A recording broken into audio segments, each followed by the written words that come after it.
So in a 12-week year, you have a set of 12-week goals with a tactical plan. And a thing we talk a ton about, Jason, is less is more. And it's not that we're killjoys. The fact is we all have limited capacity, though, limited time capacity, limited energy, limited intellectual. It's not a slam, it just is. And so the more you spread yourself, the greater the probability that you're going to be great at none of it. Mm-hmm. So with the 12-week year, our approach is always, let's be great at a few things versus mediocre at many. And part of the reason we can do that is because we're planning for 12 weeks. We're not trying to plan for 12 months.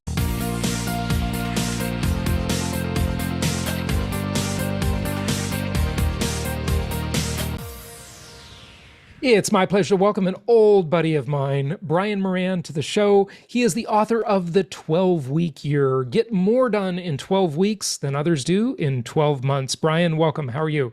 I'm great, Jason. Good to see you again, man. It's good to see you after so many years. It's been decades, actually. Yeah, it's been a while. I was saying, last time I think we talked, I was a young man. So no gray. Me too. Yeah, had me more too, hair, exactly. glasses, all of that. No, a lot has happened since then. And what's really interesting about this story, folks, this is what a small world it is. I came across Brian's book, The 12-Week Year. It interested me. I checked it out. And I'm thinking, is this the same Brian Moran that I sold a house to him and his wife back in Orange County when I was a realtor years ago? This can't be that same schlep. And it is. It's the same guy. Same guy. About that. It's just great to get reacquainted in this kind of unusual circumstance, by the way. Yeah. Really is. But yeah, it was great being friends with you and your wife, Judy, back in the day, and just great to reconnect with you. So really fun stuff. But Brian, I gotta ask you, this book has just been a stunning success, New York Times bestseller. Congratulations. And you've built a whole business around this whole concept, which is very intriguing, of the 12-week year. And in reading through the book, I couldn't agree more with the philosophy, just the base idea that a year is too long. Yeah. It's too long. You can really manage 12 weeks. And I remember reading the Rockefeller Habits years ago, which you're probably familiar with. And, it's like have a weekly theme or a quarterly theme, I think he said. Just talk to us about the book and how it came about. It's a fascinating story. Yeah, happy to. So, when I went out on my own, I started thinking about, what's the value I'm going to bring to entrepreneurs, to business owners, to leaders, to individuals. My goal has always been to have an impact. Our mission is to change lives. And so initially I thought, well, I'm going to bring them techniques. I'm going to bring them ideas. And as I started to do that, I realized that there's never a shortage of those. That wasn't the issue for most people, that the breakdown wasn't they didn't know. The breakdown was they didn't execute. Mm-hmm. And so started working with the fundamentals that drive execution. And everything we do to this day is really geared around that because, it's not enough to know. You can be really smart. You can have great ideas. You can be well connected. It doesn't matter unless you implement. So started to work with the fundamentals, and along the way bumped up against an athletic training process called periodization.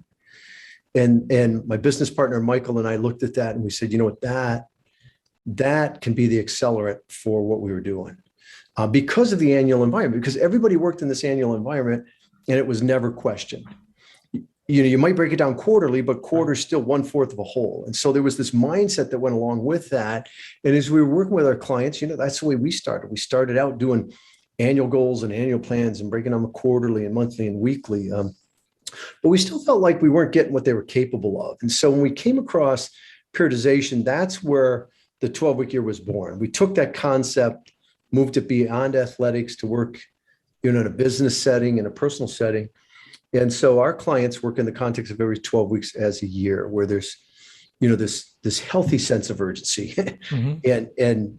and more of the important stuff gets done day in, day out, week in and week out. And it just, in a very short period of time, that can have a profound effect on the outcomes, on the results. And so, what is periodization? And this is used in athletics? Yeah. Okay, tell us about that. Yeah, so it began in the 70s in Eastern Europe with Olympic athletes. It was designed to create breakthrough performance. And so the way that's used is to really focus in on one particular discipline and raise the baseline. So we first got exposed to it because one of our clients was into cycling. and the US Postal Team used periodization. And so in cycling, back in the day, cycling used to be on a Monday, you do a light ride, on a Tuesday, you do road, on a Wednesday, you do sprints, on, that kind of stuff.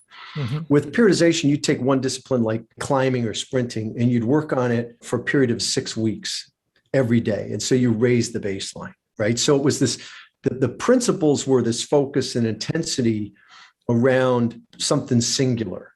And so Michael and I came across that and we said, you know what, that's really interesting. And honestly, periodization is used in almost every sport today, whether you know it or not. And that's where we adapted it. We took it beyond athletics. We moved it to 12 weeks. In athletics, the one thing about athletics is typically there's training and there's performing, and they're separate.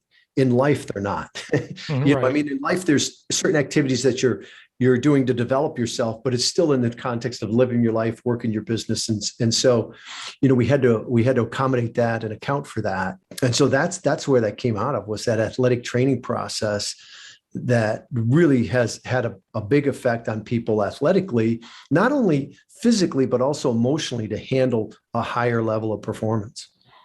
Okay, so break down the 12-week year for us, if you would. Is it like, you do one thing for each week, or how does it work? Like, what are the mechanics of it? How does it sort of fall together? So the first thing to understand is, we're driven by our mindset. Our thinking drives everything. And so the first thing you have to get away from is this notion that I need to know something I don't know, right? It's okay learning, but people are chasing new ideas thinking that's going to make the difference, when if they just did more of what they know, they'd be healthier, they'd be happier, they'd make a lot more money. So, and then the next thing is the 12-week year is first and foremost a thinking shift. It's getting out of that annual environment to the point where there aren't 4 of those in the year. There's just this 12-week year followed by the next. Mm-hmm. And then within that 12-week year, we apply a set of fundamental disciplines and principles that drive execution, that drive high performance. And so fundamentals, vision, starting with, if you don't know what you want, the rest of the stuff doesn't matter. So really helping people create a compelling vision. And what's different with the 12-week year is we don't start with your business or career or your income. We start with your life, because business is part of life. What do you want your life to look like 3, 4, 5 years from now? And by the way, what would great look like? Not good. God willing, you're going to be here. Let's make it great. And then we bring that more near term, and ultimately we align our 12-week goals with that vision, because that's the why. That's the reason you're willing to step out and do things differently. It's the reason why you're willing to go through the discomfort of what it takes to achieve what you're capable of. So that is kind of the cornerstone of everything you're going to accomplish in life. Then we build a plan. Now, listen, everybody plans. Most people don't execute. Right. And so 12-week planning is very different. It's more focused. It's more predictable. It's more granular. It's tactical versus conceptual. So in a 12-week year, you have a set of 12-week goals with a tactical plan. And a thing we talk a ton about, Jason, is less is more. And it's not that we're killjoys. The fact is we all have limited capacity, though. Limited time capacity, limited energy, limited intellectual. It's not a slam. It just is. And so the more you spread yourself, the greater the probability that you're going to be great at none of it. Mm-hmm. So with the 12-week year, our approach is always, let's be great at a few things versus mediocre at many. And part of the reason we can do that is because we're planning for 12 weeks. We're not trying to plan for 12 months. Right. So you're going to have a compelling vision of the future. We're going to bring that near term and set 1 or 2 meaningful goals and build out a tactical plan, which we call the critical few. Not everything you can stuff in there, but the things that really matter. Okay. Once you do that, you're locked and loaded for 12 weeks. On a 12-week basis, we're applying the other disciplines, the process control, the scorekeeping, the time use, to make certain that the activities in the plan are what's getting done. So with a 12-week plan, every tactic has a due date, and those due dates are weekly. So you'll know in week 1 what's due. You'll know in week 5 what's due. And so what it does is that defines how you win your week. Whether you're a solopreneur, whether you're working on something individually, or whether you're part of a team. Which is really powerful. And then another key to what we do that's different is that, we have our clients track their lead and lag indicators, but ultimately our clients, and we do this as well, we score our execution. And the reason that's so important is because that score, that weekly execution score, is probably the most powerful lead indicator you have. It's the greatest predictor of your future because we control the actions, not the outcomes. So the goals are the outcomes. We're tracking those. We're scoring our execution. And in those two sets of numbers now, you have everything you need to make adjustments. And so the 12-week year is really about making smaller adjustments more frequently. Mm-hmm. That's how we're able to accomplish more in less time. It's not about trying to cram more in. It's not about working harder, working longer. Right. It's about making those adjustments. And most of those adjustments, honestly, are on the execution side. Everybody thinks the plan's flawed. Every plan is flawed. There is no perfect plan. All right. The bigger flaw, though, is we're not doing it the way we need to do it or to the degree we need to do it to drive the outcomes we're after. Mm-hmm.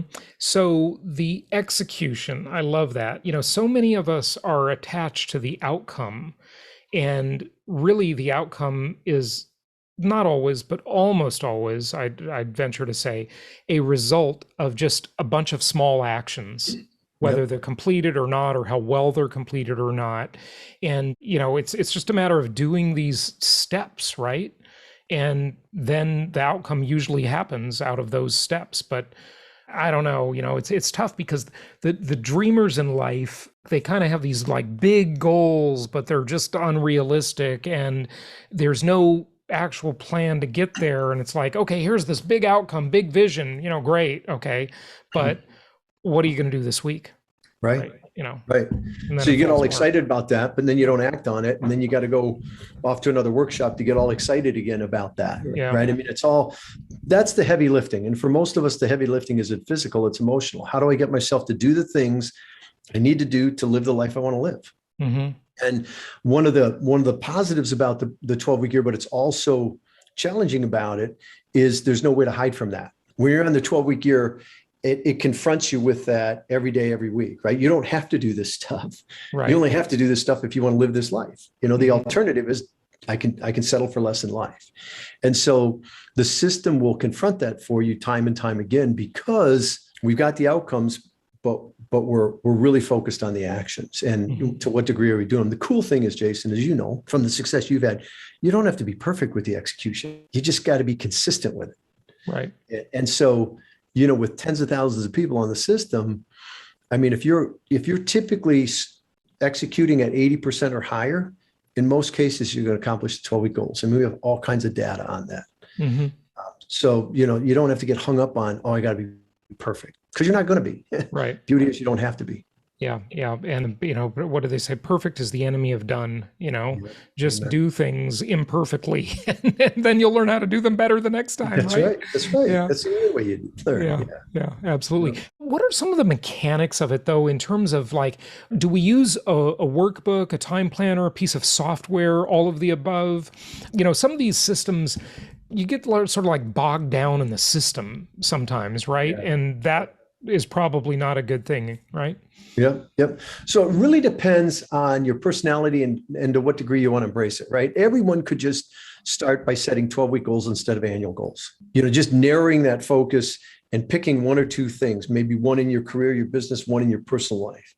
That would kind of be 12-week year light, if you will, right? Okay. And just from there, though, we have a physical planner for people that like paper, but we have a software system. But both of those just support the process. If you understand the process, which says, in a sense, the 5 disciplines that we work around: the vision, the plan, the process, control, the scorecard, time use, when applied as a system, are a self-correcting system.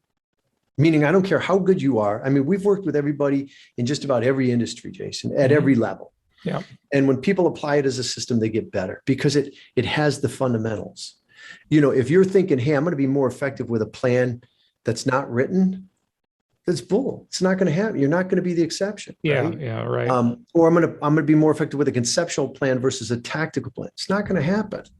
Or without a weekly plan, or without blocking my time. And so it's really about understanding those core concepts and applying them on a daily, weekly basis. Again, not perfect.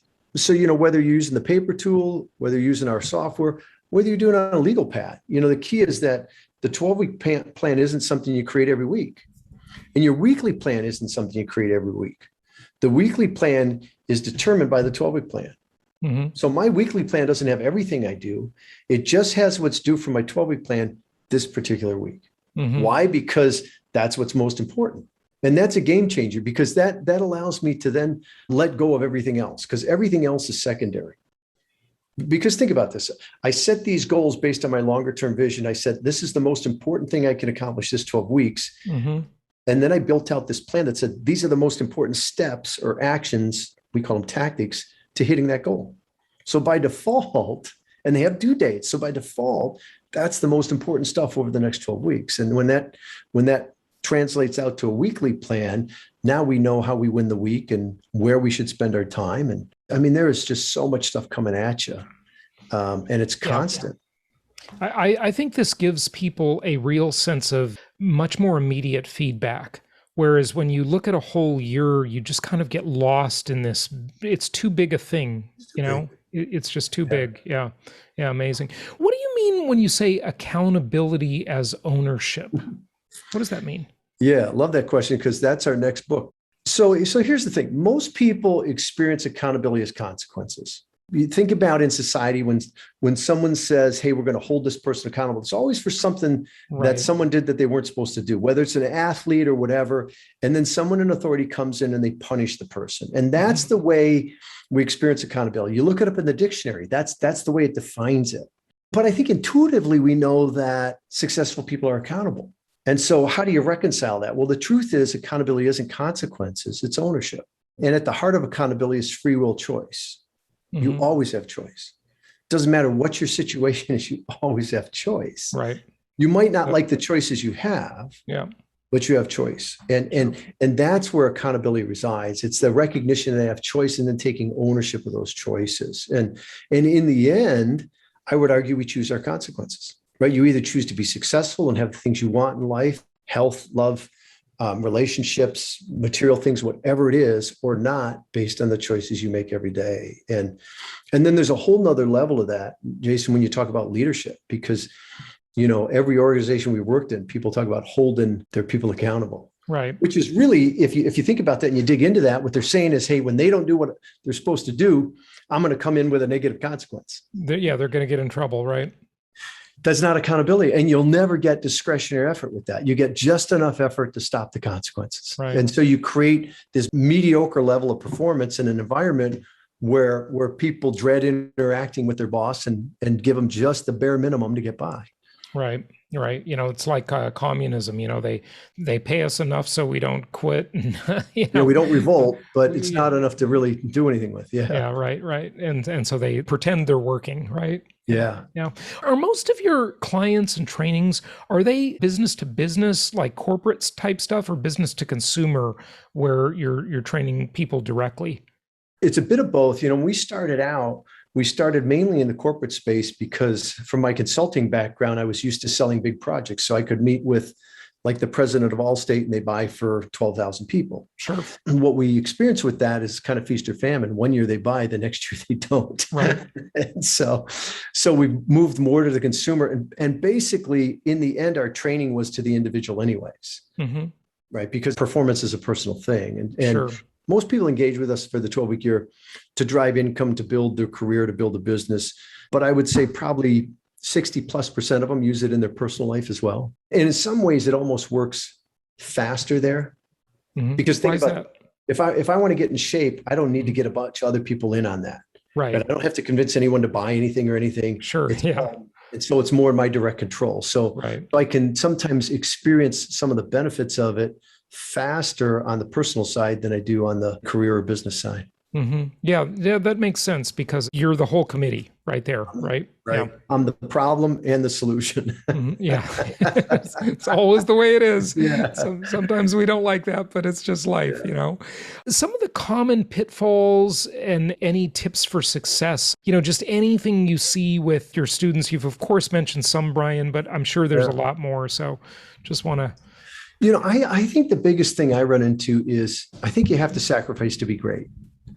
I think the fallacy, though, is I sacrifice my integrity, my values, or my family, or things like that. I don't think you have to sacrifice that stuff, but you're going to have to sacrifice your comfort. Because if you're going to continue to grow and continue to create results you haven't created before, you're going to have to do things you've never done before. Yeah. And every time you step out into that area, there's discomfort, there's uncertainty. And so getting used to getting the mindset around that, that's how you grow. That's part of the process, and being willing to lean into that versus shy away from it is the key to succeeding and creating what you're really capable of. Yeah. So being willing to be uncomfortable if you want to break new ground, right? Yeah. Yep. Being comfortable with being uncomfortable. Going back to the big part of this, just kind of as we wrap up here, just kind of going back to the beginning, but, vision, it's hard for some people, they don't know where to go with that. Like, what's my vision? What should it be? How do I figure out my vision? Right. I'm sure there are many people that follow this and they think, I could achieve a lot with this, but I'm not sure what I want to achieve. Any advice on that in the 12-week year, or is that not an area that you play in? No, that's absolutely where we're working, and you're absolutely right. I see two schools. One group, and it's a small group, really love to do vision work. And some of them, as you pointed out earlier, that's all they do. They never act on it. It's just vision and no action. Yeah. Vision. And then there's this group that really kind of shies away from it because I don't know, it's like they're worried about, the one thing I don't want to screw up is my vision for my life. Right. Yeah. But in our book and our workbooks and our trainings, we have some different exercises for people to start thinking about. I mean, you've probably done the have, do, be exercise, right? What are all the things you'd like to have in life? Material, non-material things. What do you want to do? Who do you want to be? And so you just start thinking about that stuff and realize there's no right or wrong. The key with a vision is that it's yours. You're not creating it on what society says or your spouse says or what your boss says or something. And that it really taps into your greatness. A real compelling vision has to make you a little uncomfortable. You got to have some of that, oh man, but you got to want it too. So many of the visions I see are people put stuff down that's nice to have, but if they don't have it, they don't care. It's not like they're going to go, do everything they can to make it happen. That's not a vision. Yeah. That's a pipe dream. A vision has to be something that as you sit down and you think about. So I start with, just think about different areas of your life. What do you want your health to be like 5 years from now, 10 years from now, 15 years from now? Right? What do you want your relationships to be like? What do you want? Business, so much of business, there's two aspects to that. One is getting fulfillment from the work I do day in and day out. And then the other aspect of business is it funds a lot of other things. Right. So making those two connections. And I see too many people don't enjoy what they're doing, but it funds the other stuff. And I'm like, you can't spend your life doing that. Right. So I think the key with vision is there's no right or wrong. Just start thinking about what would a compelling future look like, right? Start 3 years, start 5 years. What would a great life live look like? And then just add detail to it. The more detail you can add, the more impactful it is, because our brains don't, the more you engage with that, your brain starts to believe it. And that's how you begin to act on it. Yeah, I couldn't agree more, that compelling vision not being a pipe dream, right? Being something that you actually want and could actually work toward, right? Yeah. And making it sensory specific like that so that it starts to become something we internalize. That's great advice. Yeah, really good stuff. Brian, where can people find out more? 12weekyear.com is where you can find us, the number 12weekyear.com. If you go to 12weekyear.com/getting started and just fill in your email and your name, I'll send you 3 emails that'll walk you through, give you some vision exercises, and help you with the planning and the 5 disciplines. So get you going on that if that's of interest to your folks. But 12weekyear.com, we have everything from that free stuff to online courses to performance coaching. Good stuff. Good stuff. Well, Brian Moran, it's so great to connect with you again. And thanks for sharing this wisdom with us on the 12-week year. Really glad to have you. Yeah, my pleasure.